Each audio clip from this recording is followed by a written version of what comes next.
قومی یکجہتی کانفرنس اس بینر تلے تو ہمارے ملک میں مختلف پروگرامز ہوتے رہتے ہیں، لیکن کہیں نہ کہیں ان پروگرامز میں سیاسی مفادات بھی شامل ہوتے ہیں۔ ہمارا یہ پروگرام سیاسی مفادات سے بالکل پرے ہے،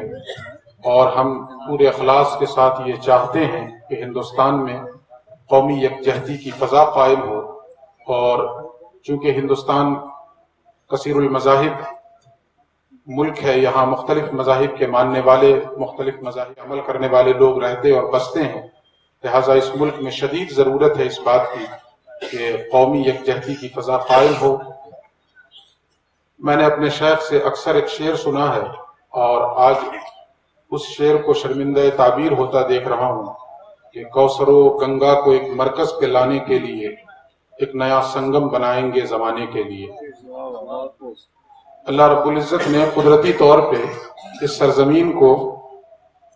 یوں بھی سنگم کے نام سے مشہور کر رکھا ہے، اور ہمیں ایسا محسوس ہوتا ہے کہ حضور داعی اسلام کی جہد مسلسل کے نتیجے میں یہ سرزمین دوسری جہت سے بھی سنگم بننے والی ہے۔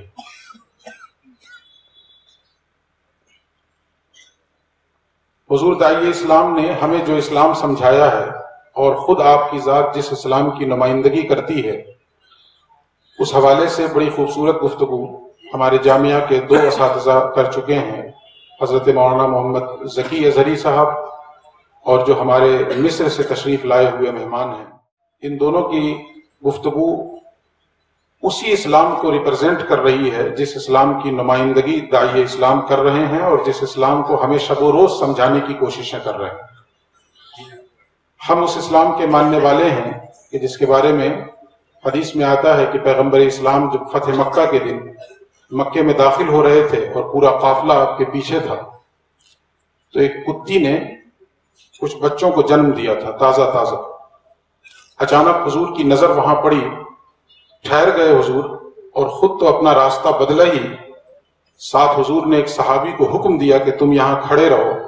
اور مقصد یہ ہے اس وقت تک کھڑے رہنا جب تک اس قافلے کا ایک ایک شخص گزر نہ جائے، تاکہ کسی کے قدم کے نیچے آ کر کتی کا بچہ